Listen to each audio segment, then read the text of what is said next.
So welcome to Cloughjordan Ecovillage. I'm here today with Sean O Farrell. My name's Majella O'Connor, and we're going to talk a little bit about enhancing biodiversity within our hedgerow here along the boundary walk in Cloughjordan. Yeah, good morning, Majella. How are you? How are you? I'm great, thanks. I'm great. So hedgerows, I'm very fond of hedgerows as a habitat, but I could easily fall into a trap that I think we as humans regularly make. We tend to compartmentalise. We talk about a hedgerow, we talk about a woodland, we talk about a pond and whatever else. Whereas, as John Moore said, you can't just tug at, if you tug at anything in nature, you'll find that everything is connected. So I think we've got to keep that in mind. And also as we stand here by this fine hedgerow, just to maybe engage in the moment and use our senses, our sense of smell and our sense of smell of the lovely flowers in a few moments, and to listen to the rooks in the background, and we'll, I'm sure, meet lots of other birds as we go around. So I think it's important to engage fully in the experience and really connect. I think it's important, that it is important for people out in recreation, walking along this pathway, or for farmers that are out to look after their horses or animals or whatever, that they connect with the surrounding and not just march on and not take notice. So paying attention is always good. Absolutely. So, yeah. And of course here we have a fabulous Hawthorn behind you here. Absolutely. It's just one of the trees that I actually know the Latin name for. So it's Crataegus monogyna. So after that, don't ask me any other Latin names. It's really now. Another name for it is the May bush, and maybe you can see why, because it's a beautiful blossoms on it now at the moment. And each of those blossoms, of course, is depending on a pollinator to pollinate it. Later in the year, the haws will emerge on this beautiful tree. And that's so again, as I say, it's not just a localized thing. It's actually a global thing, in terms of those haws then are going to be the food source for some, not just your local birds, but birds that fly in from Scandinavia, like the redwing and the fieldfare. So the hedgerow in Cloughjordan has international connections, which is very interesting, and it's a nice way to see it that way. So yes, the flowers, food source for so many pollinating insects, hoverflies and butterflies, and loads of other little flies as well. So and I think actually the hawthorn has about 80 different moth species associated with it, and shield bugs and loads of other little creatures. That if we were to actually get a little sheet or a tray or something and hold it underneath the branch of the hawthorn tree and give it a bit of a beating or a shake, you'd be amazed the amount of spiders and beetles and bugs that fall into that. And of course, that's the bounty for the other creatures to come along then and find, like, you know. Fabulous. Let's take a little stroll along. Lovely. And I see there's some undergrowth then growing in places. Is this the A-frame that they'd be talking about now, with the farmers encouraging the A-frame? Yes, Majella, they encourage an A-shaped hedge, and I suppose in a way they encourage the farmer to let the hawthorn or the blackthorn or whatever tree species, to let it go to maturity, where it can flower and produce those berries and food source for other creatures. But then also it's nice to have a bit of space for the ground flora and the different levels. You might have brambles and honeysuckle and other ones that kind of at the different layers, and then you're going to have some ground flora along here, like the early flowers like the primroses and the celandines and lots of other the dandelions and lots of others. So that's the benefit of having that you're capturing as much sunlight and that as you can. Great.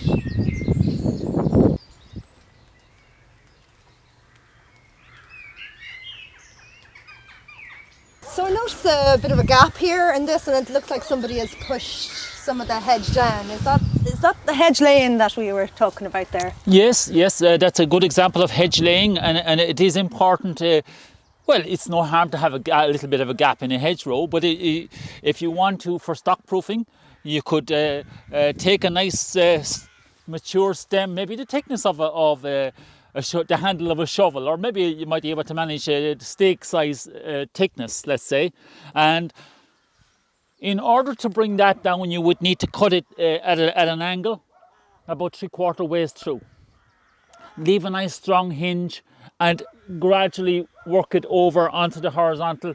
You might use some tools to gradually get it down, and you might need to tie it down maybe, or put a sod or a rock or something on just to keep it down. And the interesting thing about it is then it shoves up the vertical shoots again, and it fills up that gap. So, but that's a very worthwhile thing to do. But in a hedgerow, I think it's also important to say that it's good to have structural diversity as well as species diversity. So it's good to have a high trees growing up. It's good to have lower vegetation at lower levels down also, because structural diversity, like for example, the song thrush likes to sing high up in a tree, the blackbird fairly high up, the robin and the wren will be at lower tiers in the hedgerow. So that's why structural diversity is important. And we're hearing a lot of the birds as we're walking along here. Absolutely brilliant, yeah, absolutely. And I'm sure if we were up a couple of hours ago, the chorus will be even stronger. Okay, so we've just walked down along by Cloughjordan Community Farm there, and we've come up to this south-facing hedgerow here. This is a really mature hedge here. Maybe you could tell us a little bit about the history behind the hedgerows in Ireland, Sean, or where did this come from, and why is there such diversity here? Yes, first of all, it's a beautiful hedgerow, and I really like it because of the mix and the native trees and so forth. And those native trees would have been typical examples of the native woodlands that would have covered the majority of Ireland back in medieval times or even further back. And then, of course, they were cleared for farming. And farming in the earlier stages was probably pretty much open territory. But for better management of the farming and of the livestock and crops, it was decided that you know what, we need to put in divisions, control our animals where we need them, and protect our crops and so forth. So they decided to put in hedgerows. And I suppose in a way then, so I'm talking roughly now about the 16th century, thereabouts. Okay, so quite long. Yes, quite, yeah, absolutely. And this was coming from laws by the British government. And I suppose that the main land enclosure acts were about this in the 1700s. So that's when you really seen a lot of activity around building up the earthen banks and putting in the native tree species. But many times when we walk along these hedgerows, we forget about all that human impact and positive human impact in terms of the physical work of digging up and creating that bank and then going along and planting those trees. So you had no mechanical ways of doing things. So that's an interesting one. And then also, different localities around the country had different ways, because I see back up my own part in Tumivara parish and up around Cloncannon. Not only would they dig and create a bank and plant the hedgerows, but they might even put on stone facing on it as well. So there's a huge amount of work in that, and a huge amount of work in terms of breaking the stone and carting the stone and applying it. And just when you mentioned the willow then, you know, they're probably using donkeys to cart the material, and they might even have been using willow to make the baskets or whatever. So willow is a fantastic one of our native trees. So in terms of history, first of all, it was if you've heard Brian Boru harp, the Brian Boru harp was originally made from the willow tree. Then, as I mentioned, basketry, used also in construction. So we had a great connection with willow over time. It likes to grow in wetter places, damper ground, or maybe by rivers or whatever, like the alder. It's of enormous value to biodiversity because it's one of the first trees to produce nectar in the springtime. And for the emergent bumblebees and hoverflies and all those guys, it's that early food source to get them started and creating their nests and so on. okay? And not only the bumblebees and hoverflies, but they reckon that over 400 different species and insects and creatures Amazing. feed on the willow tree. Fabulous. So not let alone for the biodiversity, you're giving us so much reasons to keep our hedgerows there, for their heritage value, for the biodiversity value, for so many other reasons as well. Absolutely, absolutely. And I suppose in a way you might say, well, Sean, is there management in relation to the willow? Do you know what a nice thing about the willow is, you know, you can coppice it and it'll sprout up new sprouts again. So in that way you have older parts of the tree and you have new fresh vegetation coming, and that's again expanding the biodiversity value by having that diversity of structure. This one here then is just about to come into flower at the moment. The elder, I have a kind of a graw for the elder because it tends to get hammered in hedgerows by the flail machine. Wow. And it is a soft wood, it's brittle, and it can get disease and fungus then from that kind of management. It's very important for wildlife because, as you can see, there's a good flower head coming onto it. Lots of hoverflies and bees and even butterflies like to get the pollen from that. It then produces a kind of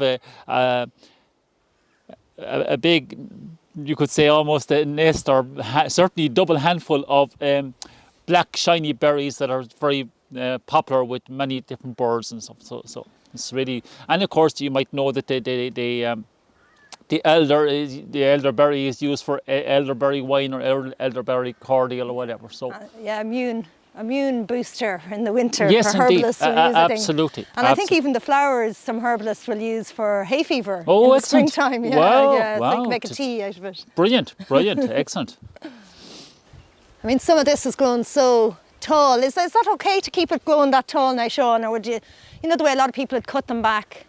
We don't need, I suppose, the farm. It's not overlooking the crops or anything. It's providing shelter for animals. It's providing, as I mentioned earlier, you know, that particular one there that's high there that we're looking at there.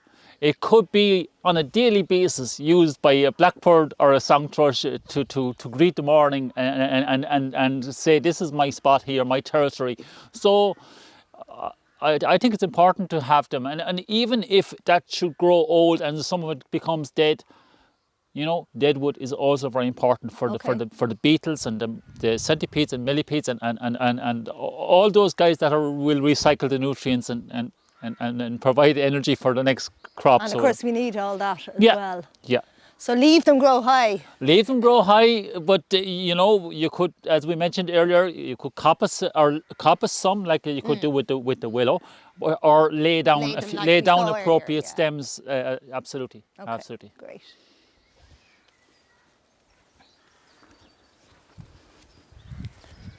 And as we're walking along, we're noticing little paths in here. Would they be kind of rabbits or foxes or? Yes, you're bound to get, as we look at it, it does provide great, you see, hedgerows are a corridor for creatures to move along through the landscape.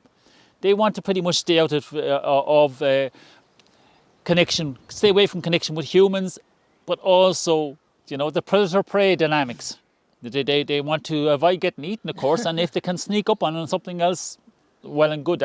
So that's the beauty of them. And as you mentioned there, you got high grass and actually not just for the fox or the badger, but the high grass is going to be a nice place for the likes of the shrew or the field mouse to hide in around the grasses. And then you might look up and you might see the kestrel hovering overhead, and he's trying to track them through this. So there's that web of life. Absolutely, and as you say, you have a nice bit of ground vegetation. You have vetches there as well, and you know, they're going to attract. I find I love to leave the vetches around my garden or outside my house. Those lovely, yes, indeed, absolutely, they're brilliant. The bumblebees love those, and I do my utmost to leave them around the house, like, you know. That was World Bee Day during the week. Yes, indeed, absolutely, absolutely. So yes, that's the blackthorn there, and you can. It's usually has kind of a darker color and a kind of shiny type of a stem on it. Fairly severe thorns. Um, Certainly good to as a stock-proof plant in a hedgerow to keep back the animals. One issue with it maybe, and maybe you might find here in time, that it's actually going to be suckering out into the field. Okay. And you might find that well, you know what, we better go with the loppers and cut back a few of Okay. these guys and just so that. So that's one you might want to manage more than the others. Leave the others go, but maybe that's a more managed I one. think so to a certain extent, absolutely. Okay. Absolutely. Because it's going to stay encroaching out, and you do need to maybe manage it a little bit. All right, yeah. Again, interesting thing about the blackthorn is you can see it's in leaf here now at the moment on the 22nd of May, but it actually produces its flowers before it produces its leaf, which is quite interesting because the way I would have thought about it in my head, that it would be needing the energy from the sun onto its leaves to then produce the flowers, which is what most of them do. But somehow this guy is able to produce the energy to produce the flowers first. Okay, Which so is, the opposite to the hawthorn. Absolutely, Yeah. absolutely. Okay. Interesting. And then of course the flowers are the fruit is the sloe. Oh, okay.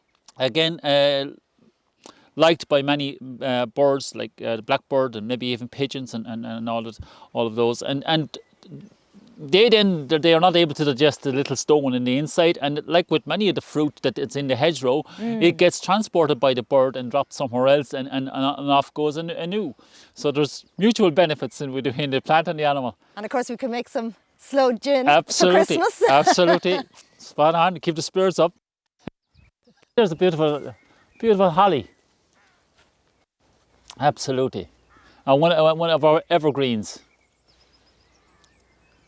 And again, in terms of cultural history and so forth, we have a tradition of bringing it in decoration in the house around Christmas time.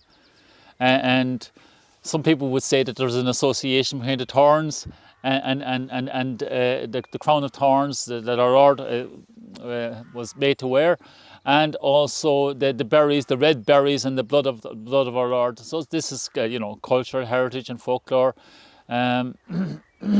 Interesting thing about it though is it's amazing evolutionary strategy that as we look at it there, it has very prickly, thorny leaves lower down, whereas the ones higher up look much more rounded and way less thorny. So it's amazing how the intellect or the evolutionary instinct of the plant conserves its energy and just uses those thorns where it needs those thorns, which is at grazing level, Yeah. So that's quite amazing. The wood of the holly would be favoured by wood turners. Okay. Yeah, really good for making different implements over bowls and different things. Yeah. Okay. Yeah.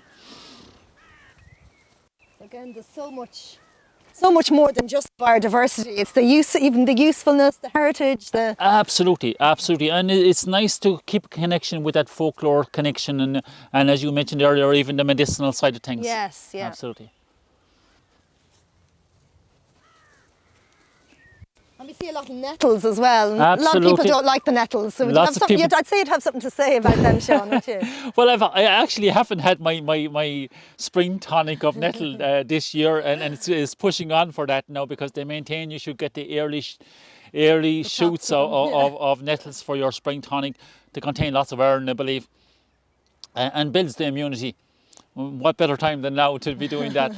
Yes, but also, some people are going to be going out and using sprays and things and trying to get rid of their nettles. It's such a pity because they are so important for many. It's the food plant for so many different creatures, several different butterflies, and I'm sure many moths and stuff as well. Like the small tortoiseshell and the peacock and others used it as a food plant, and the caterpillars then will feed on them. You know what I mean? So they are very important. And even I see in my garden, if there's nettles growing in the garden, and if you dig up a nettle, there's certainly I often notice there's certainly going to be earthworms underneath them. So there's that underground diversity that's connecting with the above ground diversity, and which of course is going to help then the land absolutely and the crops and whatever is absolutely. grown on I the think land. it's very important that we kind of understand more that above ground, below ground Yes. diversity, relationships, And the web earthworms and fungi absolutely. and the web, as you say, absolutely. Absolutely. Okay, so I just noticed the spindle here. To be honest, it was a native tree. I didn't get to know until relatively recent, and what attracted me was its colours. Fabulous colours, isn't it? In the autumn? Fabulous colours at different times of the year. Lovely flowers, kind of whitish flowers, and then those flowers, the fruit are amazing coloured fruit. I gather you are familiar with them. Some people would refer to them as being almost like shaped like a bishop's hat. Oh, okay, I heard them described as being shaped like a bishop's hat. But they have a kind of a pink, and the inner core of the fruit is kind of orange. It was quite amazing. Then later in the autumn, they have beautiful colours in the autumn. They turn. They're quite early to turn kind of red, reddish and orange, and they really add a lovely colour to the landscape. So that's what really attracts me about them. Another thing I have noticed and I have been amazed about them is that they're the food plant.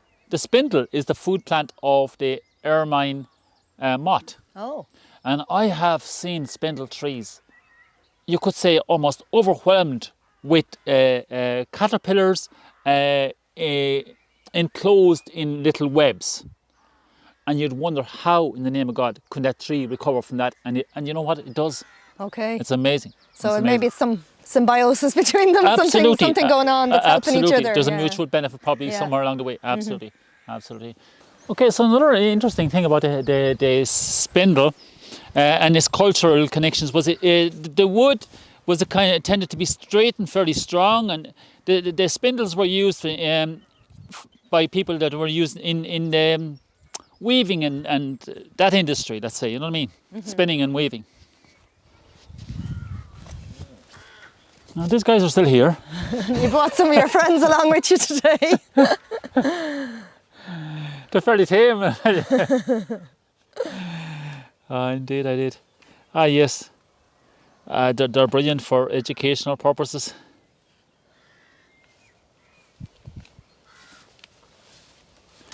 Yeah, it's often difficult to get up close to a badger and to see the real structural shape and how it's designed to be successful in nature. And so, if I am using it with school groups or other farmers on my own farm, we talk about how it is adapted and its structural adaptations, and you see the fine claws it has there. It can be used for digging its set, CTT, which is its home, or it might be used to fight another badger to control its territory. And then of course its nose is going to be very important for smell, and it's got really powerful jaws. And it's, of course, as you will know, it's a nocturnal creature, so that's why its colours are so important to it. And it's got a big overcoat of nice fur to keep it warm in the winter time. I always remember as a child being told if you ever get a badger attack your leg, you have to get a stick and break it. Is that true now? Well, I've heard that so many times because they have so much power in those jaws that if they did, they probably thought they had their leg broke maybe, and they could go for the second bite then maybe, and you might get a chance to run away. But yes, but for the farming community, I suppose they're not the most favoured animal because they're accused of carrying TB. Okay. But to be honest, I have my own different thoughts on that. In that, I believe myself that you know what, if like in a hedgerow you have loads of diversity, and even out in the farm you have dung beetles and you're not using dosing equipment and stuff on the animals, the dung beetles can be a food source for the badger. And these things will actually build up the immunity of the badger. Okay. Like we trying to build up our own immunity by taking the cordials or whatever. If there's a good habitat and a good rich diversity, maybe the badger is immune to TB then as well. So we got to see the bigger picture, like, you know. Okay. And who's this little fella? This one then is not so polite as you might think. He looks very cute, but if you have a flock of chickens, or I heard you mention hens earlier, well, you know what, he can take the life out of them fairly quickly. That's a pine marten. Ah. In Irish, it's called uncaught cream, the tree cat. Again, like the badger, it's evolved to have quite a wide dietary choice, let's say. So it's an omnivore too, like the badger. It will eat mice and shrews, and it will. I've actually seen it at home, my own farm, jumping through the branches along a hedgerow. Like a squirrel almost. Yeah, moving along, probably checking for birds' nests Yeah. and eggs and stuff. Okay. It was like a monkey going through the hedge. so amazing indeed. And of course, again, it's a structural. It's adapted for that. Like it's got the tail for the balance, and it's sleek and it's agile, you know. And you can see again those little claws for grabbing on. And so that's the pine marten. Great. Yeah. So we might leave our friends there for a while and we continue along this way a little bit. Absolutely. Okay, so we have. I noticed a crab apple there. Yes, it's a crab there. And you know what? I love to see crabs in a hedgerow because they are one of the 7 nobles of the wood, as they were called. Okay. Yeah, and those nobles were the apple, the ash, the hazel, the holly, the oak, the pine, and the yew. Okay. Yeah, those were the 7 nobles of the wood. So it's great to see that. You know what? We met the badger and the pine marten. Those guys would also feed on the fruit of that. And as you can see now, the 5 petals, the rose flower, you could say, on the apple, excellent for the pollinators. Absolutely. Brilliant. And I see the brambles coming in there. The brambles, yes, indeed. And again, you could have a debate about brambles, because there's I know a researcher or naturalist, Declan Dukes, maintained there could be 200 different species of brambles, so they probably hybridise, but they are excellent for wildlife. Again, mentioned the badger and pine marten, they would eat the blackberries later in the year also, and the flowers. And the interesting thing about the flowers and the fruit, they flower for quite a long period of time. So they support a lot of different pollinators, and the fruit emerges over a long period of time. They don't all go black over a 2-week period, but they're gradually going into being the blackberry stage over quite a number of weeks. Yeah. So that's prolonging the food source, like, you know what I mean? So, yeah. Fabulous. Majella, just look up there. You see another noble of the wood there. That's the hazel. Oh yes. Of course, we have a huge cultural connection with the hazel, because our ancestors, even hunter-gatherers, you know, they depended so much on the hazel for the hazelnut for their protein. They would probably use those lovely straight stems maybe to make a spear or whatever for hunting. But then also, taking that the wood is quite straight and flexible, they would have used it for their upright stakes and also for their horizontal stakes to make their fencing, to keep their animals in their enclosure, or maybe even for their own structure of their own huts or houses as well. So it had a huge value for humans. And of course, squirrels are going to enjoy the fruit, the hazelnut.